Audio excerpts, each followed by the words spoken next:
cut the tray to match the length of the legal paper, but leave the original letter size paper in because you need the additional height. And lay a few legal size sheets on top. Load the tray back in. I know it's hard to see on the video, but make sure you put the little tabs on the side of the tray on top of the grooves in the slot. Click Print, then Properties, change it to Landscape, select the tab Paper, under Size, select Legal, then click OK, and click OK again, wait for it to load.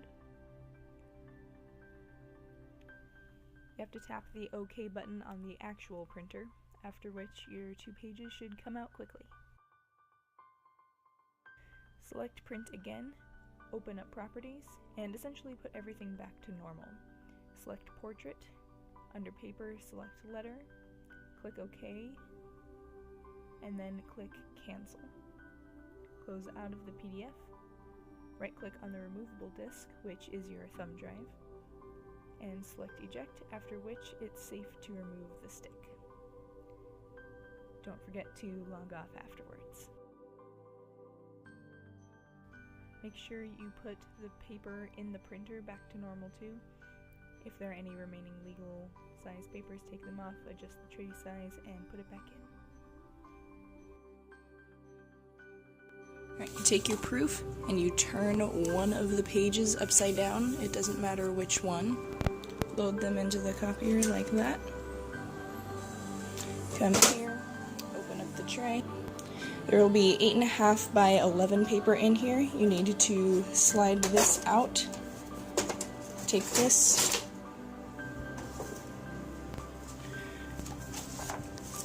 Get the legal size paper.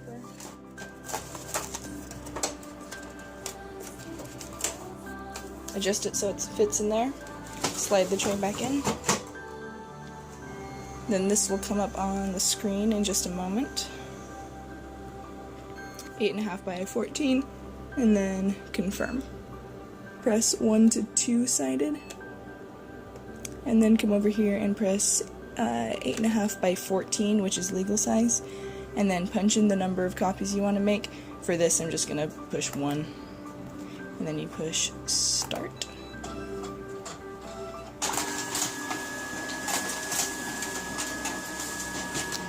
We'll come out down here.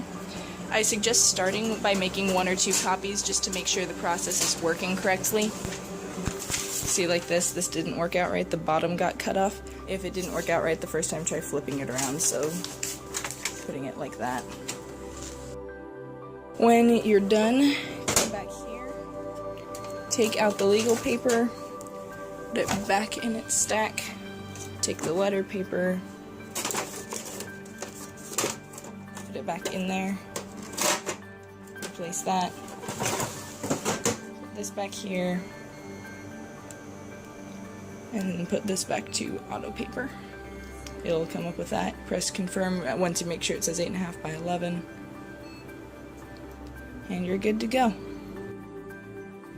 The easiest way to fold one of these is to bring this up so that it matches up roughly with that line, leaving just a little bit of space.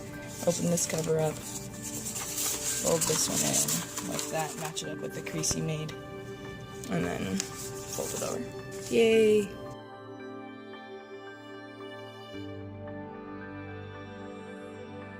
Sometimes you have to wait a while, like maybe a minute or 2 for it to warm up, so don't worry if the job doesn't start right away.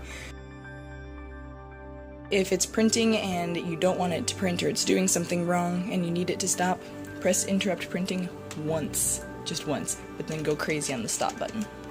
If that doesn't work, come to job status, there will be a job here, and you can push on it, an option will come up, and you press delete.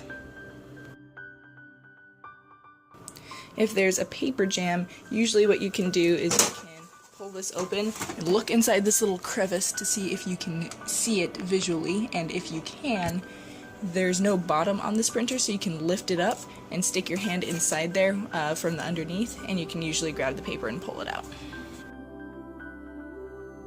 If there's a little warning that comes up here that says something about the toner being depleted or the cartridge needing replacing or something like that, usually what you can do is you can turn the printer to the side carefully pull this open. That won't happen, don't worry.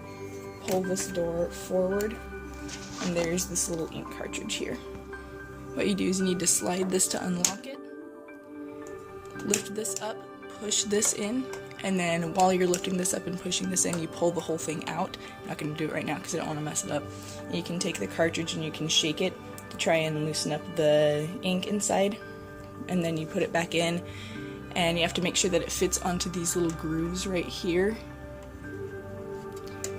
Make sure it goes over that or it won't fit in properly, and then you lock this back up and you adjust that again. And if that doesn't work, sometimes there's a spare cartridge up here. You may have to do this a couple times every few copies. And this has to be open first in order for this door to open. So you close this back up again. And wait for it to warm up again. And as always, you can see if it's plugged in right.